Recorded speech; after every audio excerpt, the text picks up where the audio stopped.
Hi, this is Bob Odell from Root Source, and today I am pleased to be sitting next to the daughter of the mayor of Tel Aviv in the year 1948.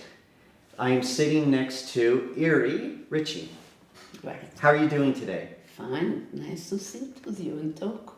Well, you know, we met I think about 6 months ago by coincidence in Israel, and I got to meet you and asked you if you might be willing to tell us at Root Source a little bit about what it was like to be in Israel at its refounding in 1948. So thank you for joining us. Okay, you're welcome.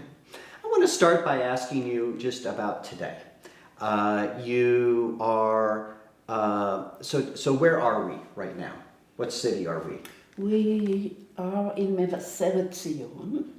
It's a suburb of Jerusalem, just 10 minutes outside of Jerusalem. From Tel Aviv, you're going to come through Mevaseret Right. Before you get to Jerusalem. Yeah. What does the word Mevaseret mean? Mevaseret means to announce something. It has to be something special, but it can be good news and it can also be bad news. Oh, interesting. So here we are, and can you tell us just a bit about your family today? About my family Yeah, today. uh-huh. Yes, I'm married to David Ricci, who is emeritus professor at the Hebrew University in political science. Very nice. And we have 3 wonderful daughters who are all married and have their families. Well, and obviously you have been in the land for many years, so let's talk a little bit about that. Let's start with your father's family. Your father, who was mayor of Tel Aviv. Right. What is his name? His name is Israel. In Hebrew we say Israel. Rokach. Okay. And so when did his family come to Israel?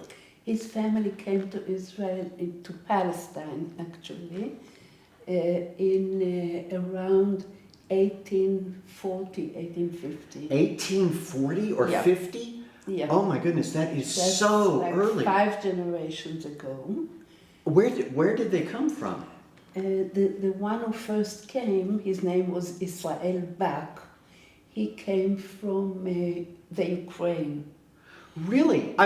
So look, I heard, like the first Aliyah wave was really from Yemen, and that actually maybe 1882, and then from some from Russia came and so forth. But this is all another, what is that, 40 years earlier than that? Yeah. So was it just like the family, like somebody, just one family decided to come, or how did that work? There was a settlement of Jews in the town of Safed.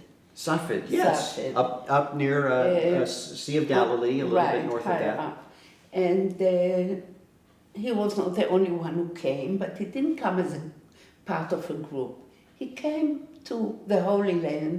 He was a religious Jew, and his business in the Ukraine was he had a printing house. Huh. And there was none in this country at that time, so yes. he brought with him the machinery, and that was the first printing house in the country.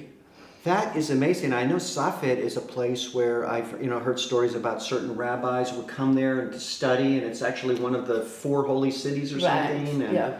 Right. And so you're Great. yes. Yeah. Okay. And he moved later on. He moved to Jerusalem, Okay. and so forth and so on. Okay. And then what about your mother's family? When did they? My mother come? grew up in Germany, in Okay. a town called Mainz. Mainz. Oh, that's a very famous Yeah. town in terms of there's Right. some tough history there Right. related to the Jews. So she Um, her mother's family consisted of 5 brothers and sisters, and at the late 20s or around 1930, they started feeling that things are not going to go well for the Jews, and one of the brothers especially insisted that they should go to Palestine.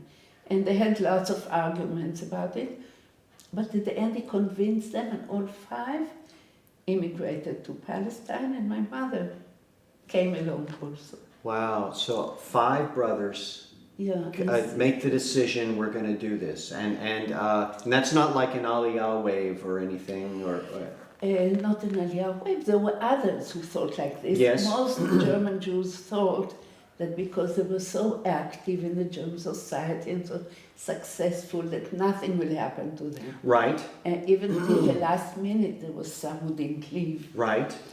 So they were lucky that they listened to the right person. Wow. And so like, do you know if they were like, had they like heard some of the speeches of Hitler, were they worried For maybe sure, he might yes. come to power? Yes, And that it could not go well for the Jews at that time? definitely. Yeah, they had the Wow. senses to predict. You know, I am so impressed to hear that story because, you know, when people tell the stories of immigration, it's not easy. It is an extremely difficult decision to make, and it is a huge sacrifice. Right. And for them to have the foresight, so few people did have the foresight. Right. My grandmother, my mother's mother, suffered terribly because they came to Tel Aviv. Yes? In those years, Tel Aviv was like a pile of sand, more or less. This was Or like in the at least 20s, late 20s? 29, Okay. 30. That's how she felt. I don't think it was like this. She had some pretty nice... She came from nice, comfortable house. Yes. Her Germany, husband was beautiful, a successful dentist. He had to start all over again here. And she was miserable here for quite a few years. I don't think she ever got over this immigration, really. But they were saved. Yes, yes. Well, I mean, did she live to see the benefits Yes, of it? yes, Okay, yes. okay.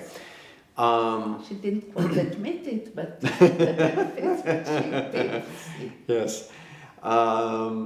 Every silver cloud has a dark lining if you want to look for it. But no, it wasn't easy being in Israel. And it wasn't Israel. It No, was Palestine. Palestine. Yeah. And it was British mandate. And they were in coalition with the Arabs. And it wasn't easy. It wasn't easy times at all. Well, so we have your mother's family and we have your father's family coming to Israel. We haven't talked about how did those two families come together in the form of your parents. Do you remember how where they met? Or? Yes. My mother's family came to live in Tel Aviv. And my father's family was at that time in Evet Tzedek, which is the first neighborhood of Tel Aviv. Okay, okay. And some people who knew both families got them together. Oh, really? Invited them for afternoon tea some Shabbat, and that's how they met. And Did you say, you said sub Shabbat? What was some on a Shabbat? on a Shabbat. Okay, Yeah. so come over for tea maybe on a Saturday afternoon, because that's an afternoon is tea time in the Right. British, Yes. right? So Yeah. okay, so that would have been on Saturday So afternoon. they met, and very quickly they Oh, very joined nice, very each nice. other. And so obviously they had you. Did you have any brothers and sisters? I had an older sister. Okay, They were married in 1933. 33. Oh, that's a big year in Germany, of course. Yeah, and I had an older sister. Okay. And- How many years older than you was your sister? She was 4.5 years older. Okay, okay. And so, what age would that put you for when everything came together in 1948? How old were you? I in was 48? 10. You were 10 10 years years old. Okay. All right. Well, thank you for that introduction. I want to ask you about your father and about Tel Aviv and so forth. Let's begin that then on our next segment. So we're going to take a break, and we will come back and get into the details of her father's administration for the city of Tel Aviv and what it was like. So until then, this is Bob Odell from Root Source saying shalom.